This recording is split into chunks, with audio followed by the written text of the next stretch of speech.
ना संघर्ष ना तकलीफ तो क्या मजा है जीने में। ना संघर्ष ना तकलीफ तो क्या मजा है जीने में। बड़े बड़े तूफान थम जाते हैं, बड़े बड़े तूफान थम जाते हैं जब आग लगी हो सीने में, जब आग लगी हो सीने में। हाय फ्रेंड्स, मैं नीरज पांडे, आप देख रहे यूट्यूब चैनल नीरज विद मैं जीएस। मैं आज इस चैनल के माध्यम से एक ऐसे व्यक्ति का व्यक्तित्व का विवरण आपके सम्मुख प्रस्तुत कर रहा हूं जिन्होंने जीवन में कभी उनकी जगह रह करके कोई दूसरा व्यक्ति कल्पना भी नहीं कर सकता कि वह दो वक्त की रोटी जुटा सकता है, उसमें सक्षम हो सकता है। बल्कि उन्होंने तो यह कल्पना कर डाला कि मुझे दो वक्त की रोटी नहीं बल्कि इस देश को चलाना है, इस देश के लिए कुछ करना है। ऐसी कल्पना करने वाले महान व्यक्तित्व, दास प्रथा का उन्मूलन करने वाले, गृह युद्ध से अपने देश को बचाने वाले महान योद्धा मैं उनको कहूँगा, क्योंकि जो इस प्रकार के संघर्षों से लड़ते हैं उनको व्यक्ति या व्यक्तित्व के नाम से न जान करके उन्हें योद्धा माना जाए, क्योंकि वह शस्त्रों से नहीं अपने दिमाग की बल से उस अपने संपूर्ण समाज से, संपूर्ण लोगों से लड़े और क्या है, अपने देश के लिए वो कर गए जो सदैव उनका देश उनके लिए सदैव उनका आभारी रहेगा, ऋणी रहेगा। मित्रों,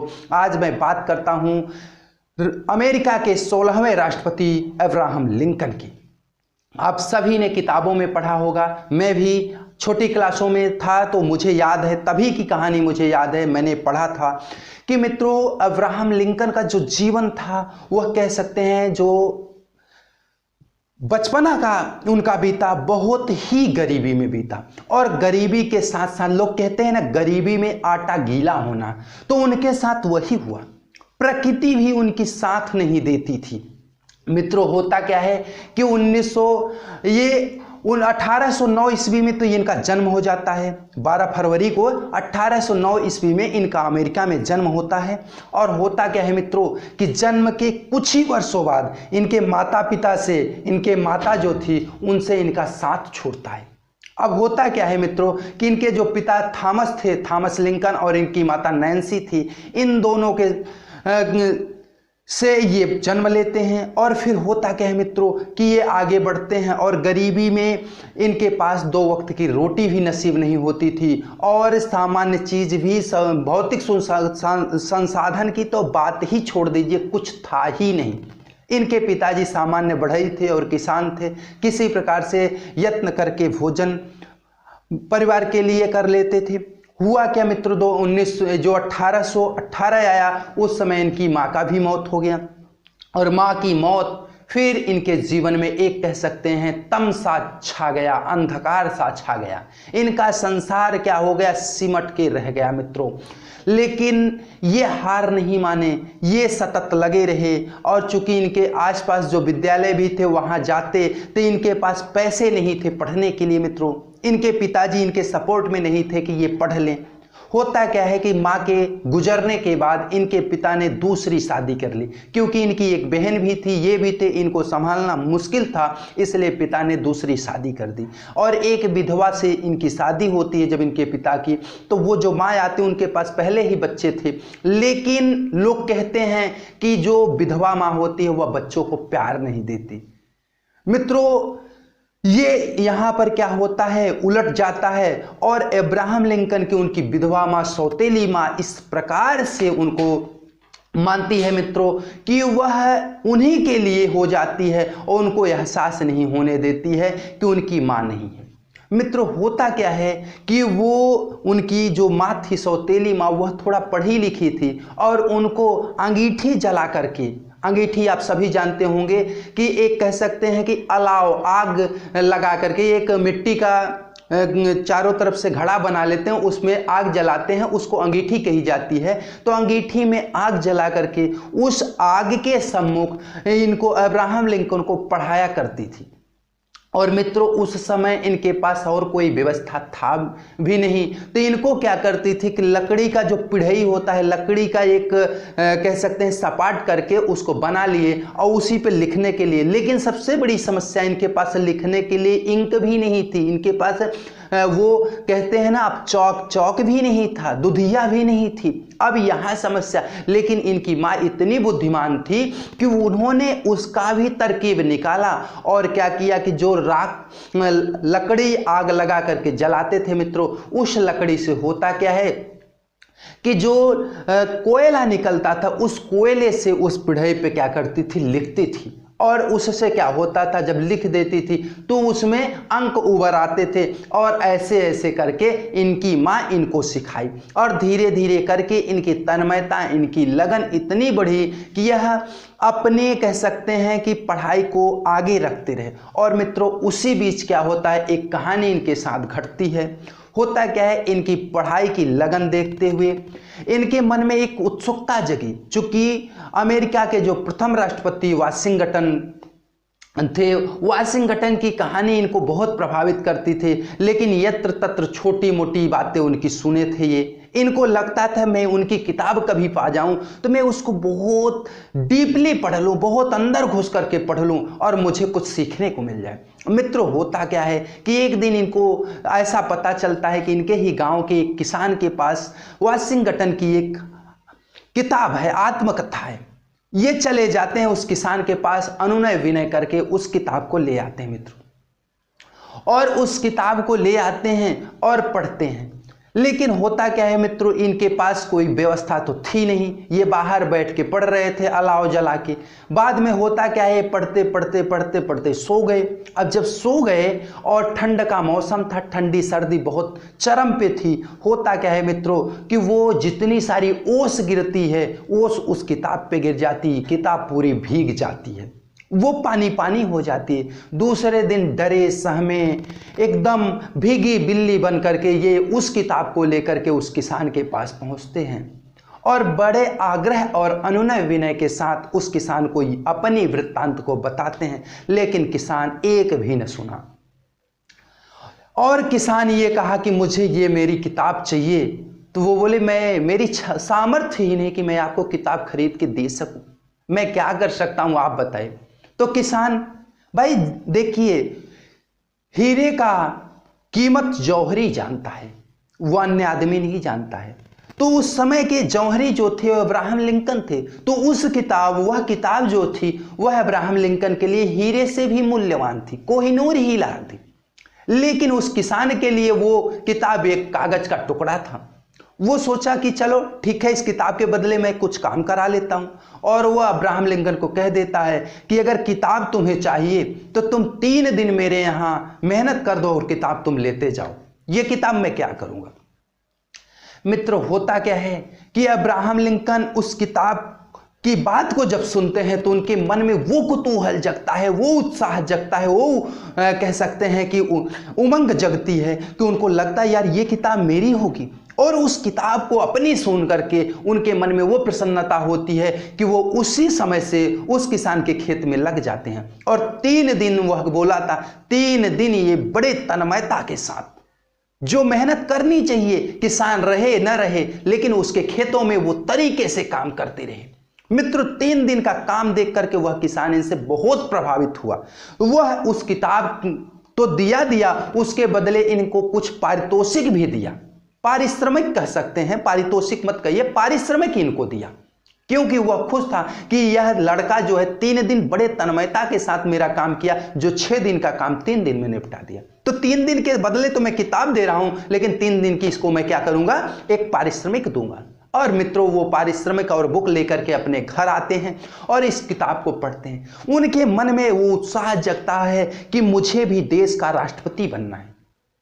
और मित्रों वो देश का राष्ट्रपति बनने के लिए उत्सुक होते हैं। आगे चल करके वो पढ़ाई करते हैं, लॉ की भी पढ़ाई कर लेते हैं, एक वकील बन जाते हैं। लेकिन इनकी वकालत पेशा जो था उसमें ये सफल नहीं हो पाए, क्योंकि ये निहायत ईमानदार किस्म के वकील थे।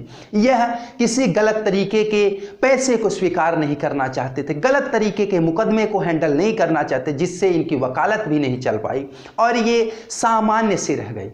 बाद में इनकी शादी मित्रों एक मैरी नाम के लड़की से हो जाती है। और होता क्या है कि मैरी नाम की लड़की से जब इनकी शादी होती है तो ये पूर्व घोषणा कर देते हैं कि मैं देश का राष्ट्रपति बनूंगा। और आप सभी जानते हैं कि माताओं के पेट में कुछ बातें पचती नहीं हैं। वो भी खास तौर से अगर अपने पति से संबंधित हो तो जरूर उसका ढिढोरा तो पीट ही देती हैं। और मित्रों हुआ यही कि वो अपने सहेलियों से, सखियों से ये कह देती थी कि मैं अमेरिका के अगले राष्ट्रपति की पत्नी हूं। और हुआ यही, फिर वो चुनाव लड़ना प्रारंभ किए। चुनाव में हर बार उन्हें क्या मिलती? असफलता। और इस प्रकार से जब सहेलियां कभी मिलती तो ठिठोलियां करती। और वही मित्रों होता क्या कि अब ठिठोलियां करती, उसको बुरा लगता, लेकिन क्या करती? सोचती कोई बात नहीं, मेरे पति में इतना दम है, वो एक न एक दिन राष्ट्रपति बनेगा। और मित्रों वो फिर बाद में क्या होते हैं? लेजिस्लेचर के मेंबर बन जाते हैं और वो लड़ते लड़ते आगे पहुंचते हैं। फिर सीनेट का चुनाव वो कई बार असफल भी होते हैं, लेकिन अंतिम में उन्हें अमेरिका जैसे प्रभुत्व संपन्नशाली राष्ट्र का क्या होता है? 1961 में राष्ट्रपति 1861 में वहां का इनको राष्ट्रपति चुना जाता है। और ये जब वहां के राष्ट्रपति बनते हैं मित्रों, 1861 से लेकर के 65 तक वहां तक राष्ट्रपति थे। तो उसी समय क्या होता है? उस समय वहां पर गृह युद्ध की स्थिति बनी और गृह युद्ध से उस अपने राष्ट्र को इन्होंने बचाया। और इनको सबसे बड़ी पीड़ा होती थी दास प्रथा से। मित्रों आप भी समझिए, अगर कभी आपके साथ दासता हो, नौकरी एक अलग बात है, गुलामी अलग बात है। नौकरी में आपका फिक्स होता है कि आप 8 घंटे ड्यूटी करेंगे, 18,000, 15,000, 10,000, 2 लाख, 5 लाख, 7 लाख इतना महीने में पाएंगे या साल में पाएंगे। लेकिन आप उतना पैसे लेते हैं, उतने घंटे काम करते हैं, ज़्यादा करने के लिए ज़्यादा डिमांड करते हैं। आपका मन नहीं होता है तो आप वहाँ छोड़ करके नौकरी दूसरे जगह कर लेते हैं। लेकिन दास्ता में इस प्रकार की कोई चॉइस नहीं होती मित्रों। दास्ता का मतलब ही होता है पराधीन सुख सपने उनाही। मतलब उसको सुख नाम की जो अनुभूति होती है वह उसके जीवन में होती ही नहीं है। चूंकि पराधीन सुख सपने उनाही, वही हाल है कि गुलाम जो होता है, दास जो होता है मित्रों, वो सदैव दूसरे के अधीन होता है, दूसरों के आदेश के अनुपालन में सदैव झुका रहता है। उसको कब क्या करना है उसको खुद नहीं पता होता है कि अपने बच्चों के साथ रहना है कि मालिक के कुत्ते के साथ रहना है, अपने बीवी के साथ रहना है कि मालिक के बच्चों को लेकर के मार्केट जाना है, अपने घर में कोई उत्सव मनाना है कि मालिक के घर पे जाके फावड़ा लेकर के सफाई करना है। उसको खुद अपने जीवन का आता पता नहीं होता है। ये गुलामी होती मित्रों। गुलामी हमारा देश भी बहुत सालों तक, कई वर्ष, 100 वर्षों तक यह झेला है। चूंकि अंग्रेज हमारे यहाँ कई वर्षों तक यहाँ राज किए। अब इसलिए हम भी, हमारे पूर्वज हमें बताते हैं, जैसे बुबा लोग जो हैं वो बताते हैं गुलामी क्या थी। अगर आप किताबों में भी पढ़े तो गुलामी क्या है आपको पता है। और आज भी अगर अनुभव कीजिए, गुलामी और नौकरी में बहुत बड़ा अंतर है मित्रों। तो गुलामी उनको, वो दंश को उन्होंने देखा था, इसलिए वहां अपने जगह क्या करते हैं? दास प्रथा का वो अंत करते हैं, उन्मूलन कर देते हैं और दास प्रथा को खत्म करते हैं। इसलिए अब्राहम लिंकन को बहुत सम्मान के साथ वहां दास प्रथा के उन्मूलन के लिए और गृह युद्ध को बचाने के लिए उनको सदा सदा याद किया जाता है। मित्रों ये होती है संघर्ष की कहानी। आपने जब ये चीज देखा है ना कि ना संघर्ष हो और आपके जीवन में अगर संघर्ष ही नहीं है, आपके जीवन में किसी प्रकार का डर ही नहीं है, आपके जीवन में किसी प्रकार के संकट ही नहीं है, तो आपका जीवन जीना बेकार है। और आप ये भी जान लीजिए, अगर आपके जीवन में आपके संघर्ष में इतना बड़ा दम है ना, तो बड़े बड़े तूफान भी रुक जाएंगे मित्रों आपके आगे। लेकिन वो उसके लिए क्यों? जब आपके सीने में क्या होनी चाहिए? एक अलग सी उत्साह होनी चाहिए, एक अलग सी ऊर्जा होनी चाहिए, एक अलग सी आग लगी होनी चाहिए कि मुझे जीना है तो उसके लिए। किसके लिए? मुझे अपने लक्ष्य के लिए। अगर आपने जीवन में अपने लक्ष्य के लिए जीना सीख लिया मित्रों, तो आपको कोई अडिग नहीं कर सकता। कोई भी परिस्थिति आए, कितनी भी असफलताएं, कितनी भी विफलताएं आए, लेकिन आप अपने लक्ष्य को एक न एक दिन जरूर मुकाम को हासिल करेंगे। ये मेरा क्या होता है, कह सकते हैं ये मेरा व्यक्तिगत अनुभव है। अगर आप जिस चीज को चाहें, अगर वो पाना चाहेंगे, आज नहीं तो कल होगा आपका। तो मित्रों, मैं इस कहानी को आपके सम्मुख इसीलिए रखा हूं कि अगर अब्राहम लिंकन, जिनके पास 2 वक्त की रोटी नहीं होती थी, कह सकते हैं उनके पास पहनने के कपड़े नहीं होते थे और पढ़ने के लिए इंक और कॉपी नहीं थी, वह देश का क्या बनता है? राष्ट्रपति।